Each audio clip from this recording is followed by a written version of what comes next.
The day my husband left, he didn't even look at me.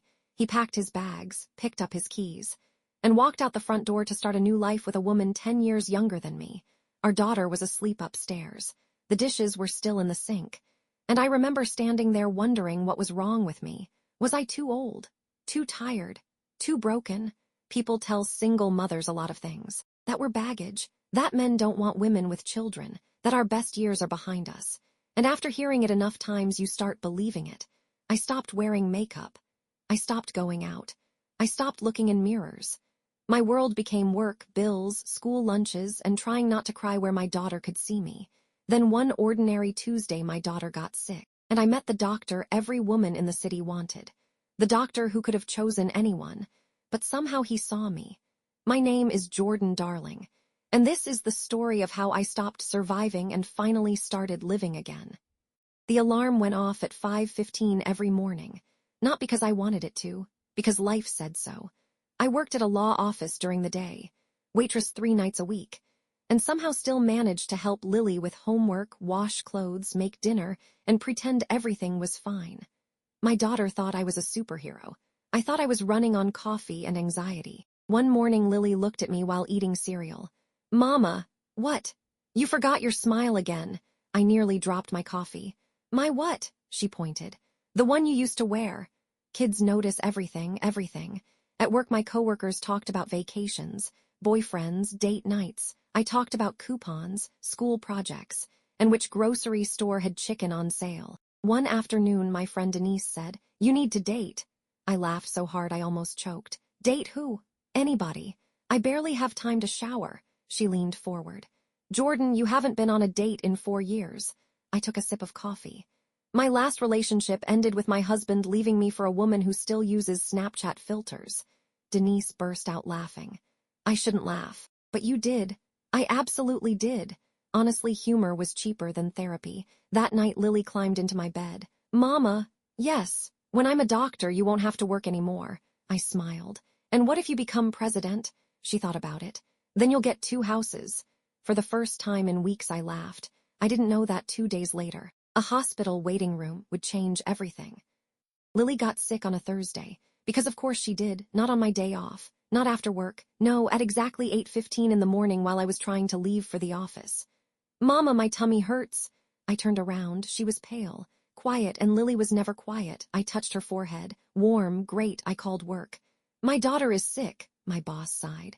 Again, I wanted to tell him children don't schedule illnesses. Instead, I said, "I'm sorry." By noon, we were sitting in the emergency pediatric clinic, parents everywhere, crying babies, cartoons playing on the television. Lily was curled up against me. "Mama, yes, are we poor?" That question hit harder than any bill. "What?" She looked down. "Madison said only poor people worry about money." I felt my throat tighten. "No, baby. Then why do you cry when you pay bills?" Children notice everything, everything. Before I could answer, a voice spoke. "Miss Darling." I looked up, and for a second I forgot how to breathe. Tall, dark hair, warm eyes, white coat, hospital badge, and honestly the most beautiful man I had ever seen. "Dr. Woo-Jin." Lily looked at him. "You're handsome." I nearly died. "Lily," he smiled. "Thank you." She folded her arms. "Are you married?" I wanted the floor to open. He crouched beside her. "No," she nodded. "Good." I stared at my daughter. "Good." She looked at me. "Mama needs a husband."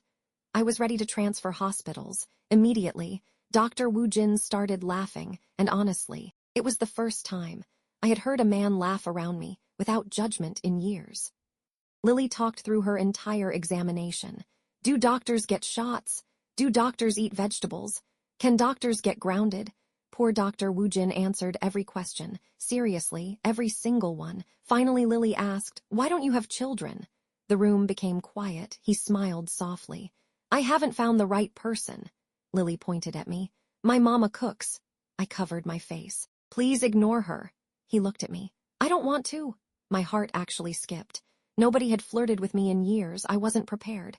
After he finished examining Lily, he smiled. "Nothing serious, just a virus." I nearly cried from relief. As I gathered our things, my wallet fell. Bills spilled everywhere.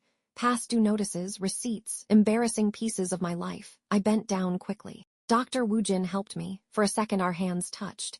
He looked at one of the overdue bills. I wanted to disappear. Instead, he quietly handed everything back. No judgment, no pity, just kindness. And somehow that felt even worse, because kindness was dangerous. Kindness makes lonely people hopeful. When we reached the door, Lily looked up at him. "Will we see you again?" He smiled. "I hope so." She looked at me. "Mama, what?" "He likes you. Children are terrifying." For the next few weeks, Lily talked about Dr. Woo-Jin constantly. The doctor said vegetables are good. The doctor likes soccer. The doctor has nice hair. One evening she asked, "Can doctors come to birthday parties?" I nearly choked on my coffee. "Why?" She shrugged. "Just asking." Meanwhile, life continued. Bills, work, laundry, exhaustion. One rainy afternoon, I was carrying groceries to my car when one of the bags broke. Everything hit the ground. Eggs, milk, bread, my dignity.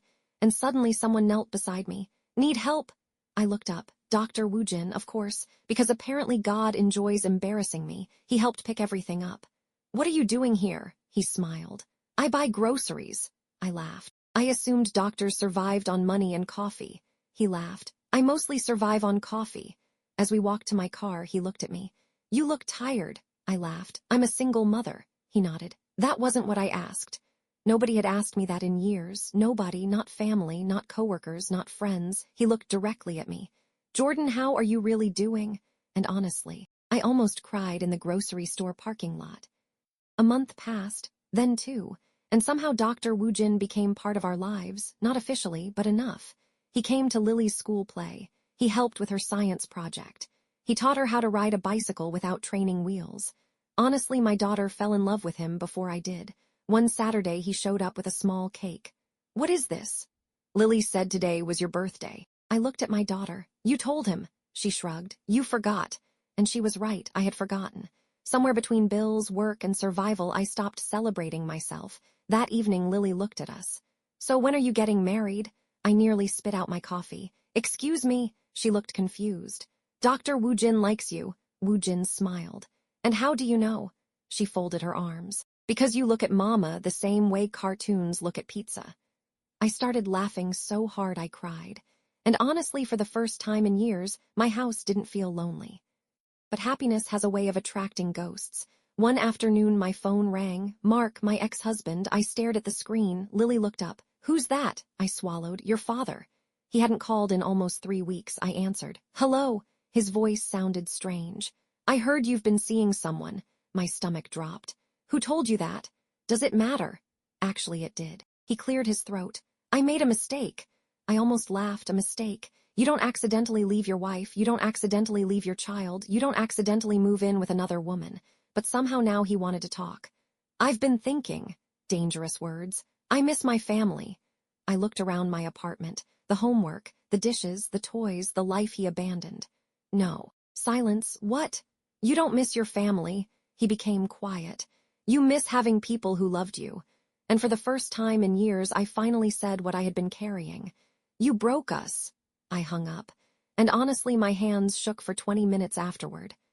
A few days later, Mark appeared at Lily's soccer game. Flowers, new clothes, expensive watch. Apparently guilt had a budget. Lily looked confused. "Daddy?" He smiled. "Hey, sweetheart." She hugged him, and my heart broke. Because children forgive much faster than adults. Then he saw him, Dr. Woo-Jin, standing beside me, holding 2 waters. Mark's entire face changed. "Who's this?" Woo-Jin extended his hand. "Woo-Jin." Mark shook it hard, too hard, the male version of stupidity. Lily smiled. "Dr. Woo-Jin is nice." Mark looked at me. "We need to talk." "No, Jordan." "No," he lowered his voice. "We belong together." And honestly, for the first time, I realized something. I didn't love him anymore. Not a little, not secretly, not somewhere deep inside. Nothing. The woman he left behind no longer existed. And that terrified him. That night after Lily fell asleep, I sat on the couch with Woo-Jin. The apartment was quiet, too quiet. He looked at me. "You don't have to talk about it." I smiled sadly. "That's the problem. Nobody ever wanted me to talk about it." He waited. No pressure, no pushing, just patience. So I told him. I told him how Mark left, how he said he needed to feel young again, how I found out the woman was 24, how he packed his bags while Lily was asleep upstairs, how I begged him to at least say goodbye to his daughter, and how he said, "She'll understand when she's older." Woo-Jin's jaw tightened. I looked away. I was humiliated. Jordan, I thought something was wrong with me. His voice softened. There was nothing wrong with you. I laughed, but it came out broken. I know that now. He reached for my hand, slowly, giving me time to pull away. I didn't. And for the first time in years, I let someone hold the part of me I had been hiding. Woo-Jin had his own pain too. One evening we sat outside the hospital after his shift. He looked exhausted, not doctor exhausted, soul exhausted. I asked, "Who broke your heart?" He looked at me. Was I that obvious? A little, he smiled sadly. There was someone before. I waited. She loved the doctor, the title, the money, the attention. But not you. He shook his head. Not me. That hit me harder than I expected, because we were different people carrying the same kind of wound. He had been wanted for what he could provide. I had been abandoned when I needed someone most. He looked at me. With you, I feel normal. I laughed. My life is bills, school lunches, and panic. He smiled. Exactly. And somehow that was the most romantic thing anyone had ever said to me. Of course, not everyone was happy. At the hospital, women noticed. Nurses, doctors, receptionists, even one woman in the elevator wearing heels so sharp they looked like weapons. She looked at me, then at Woo-Jin, then back at me. "Oh, you're Jordan." I smiled. "That depends who's asking." Woo-Jin coughed, trying not to laugh. She looked me up and down. "I've heard so much about you." I wanted to say good things or jealous things. Instead, I smiled. "How nice." When she walked away, Woo-Jin looked at me. "You handled that well. I'm Haitian. We can smile and threaten your entire bloodline at the same time." He burst out laughing. And honestly, I loved that sound. For once, I wasn't the woman being left. I wasn't the woman being pitied. I was the woman someone was proud to stand beside. Mark tried again. This time he came to my apartment. Flowers, apologies, the whole performance. I opened the door but didn't let him in. He looked past me. "Is he here?" "That's not your business. I'm still Lily's father." "Yes, and you should start acting like it." He flinched. Good. He deserved that one. Then he said the words I never thought I'd hear. "I want to come home." For a second I saw the old version of me, the woman who would have cried, begged, opened the door, made excuses, but she was gone. I looked at him calmly. "You don't want to come home, Mark." "Yes, I do." "No, you want to come back to a place where you were loved before you destroyed it." His eyes filled. "Jordan, please." I shook my head. "I forgive you." He looked hopeful. Then I said, "But forgiveness is not an invitation." And I closed the door. Lily heard everything. I found her sitting on the stairs. Her eyes were wide. "Is Daddy coming back?" My heart cracked. I sat beside her. "No, baby." She looked down. "Are you sad?" I thought about it, really thought about it. Then I shook my head. "No." She leaned against me. "Is Dr. Woo-Jin staying?" I smiled. "I don't know." She looked at me like I had personally offended her. "Well, ask him." I laughed. "You make it sound easy." "It is easy." "Oh, really?" She nodded. "You just say, 'Do you like my mama, yes or no?'" I covered my face. "You are dangerous." The next day she did exactly that, at the hospital, in front of 3 nurses. "Dr. Woo-Jin, do you like my mama, yes or no?" The entire hallway went silent. Woo-Jin looked at me, then smiled. "Yes," Lily nodded. "Good, don't mess it up." After that, we stopped pretending.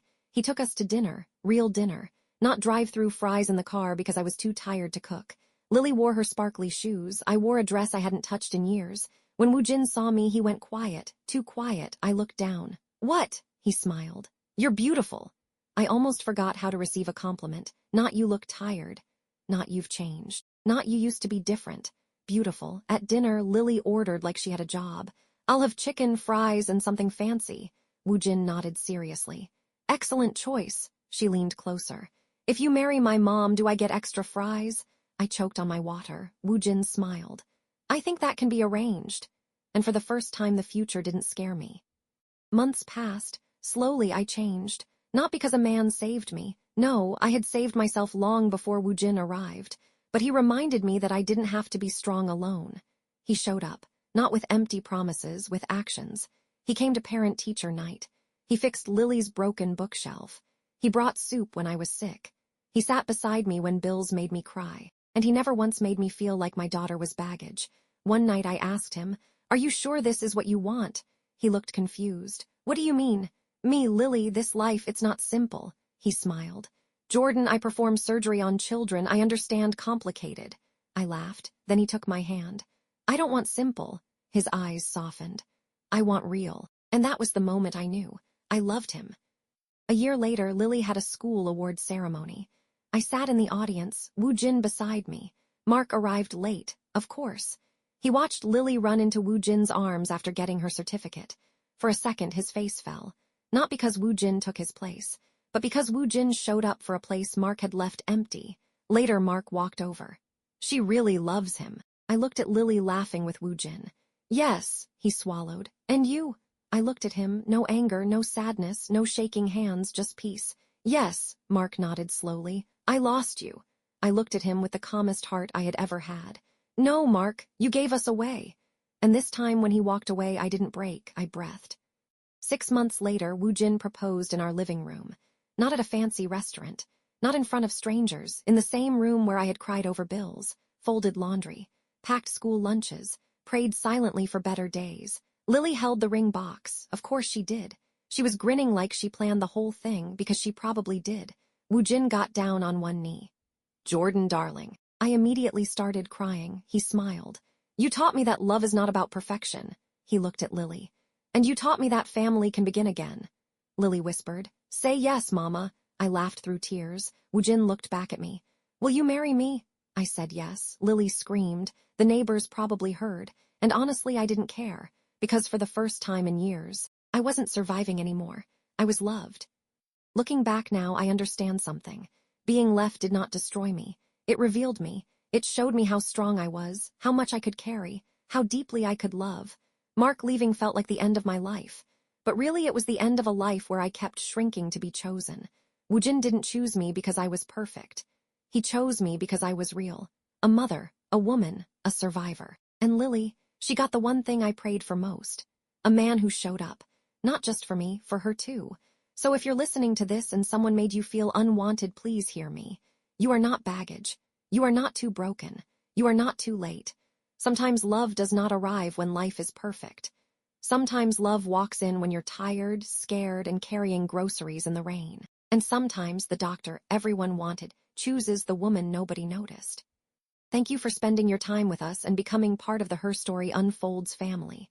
If this story made you smile, cry, laugh, or believe in love a little more, please support our growing community. Like this video. Share your thoughts in the comments. Share this story with someone who needs it. Subscribe and join us for the next chapter. Tell us, where are you watching from? And if you were Jordan, would you have given your ex another chance, or chosen the person who finally showed up for you? Until next time, remember, every story has a lesson. Every heart has a journey. And every ending may just be the beginning of something beautiful. This is Her Story Unfolds, where every story finds its voice.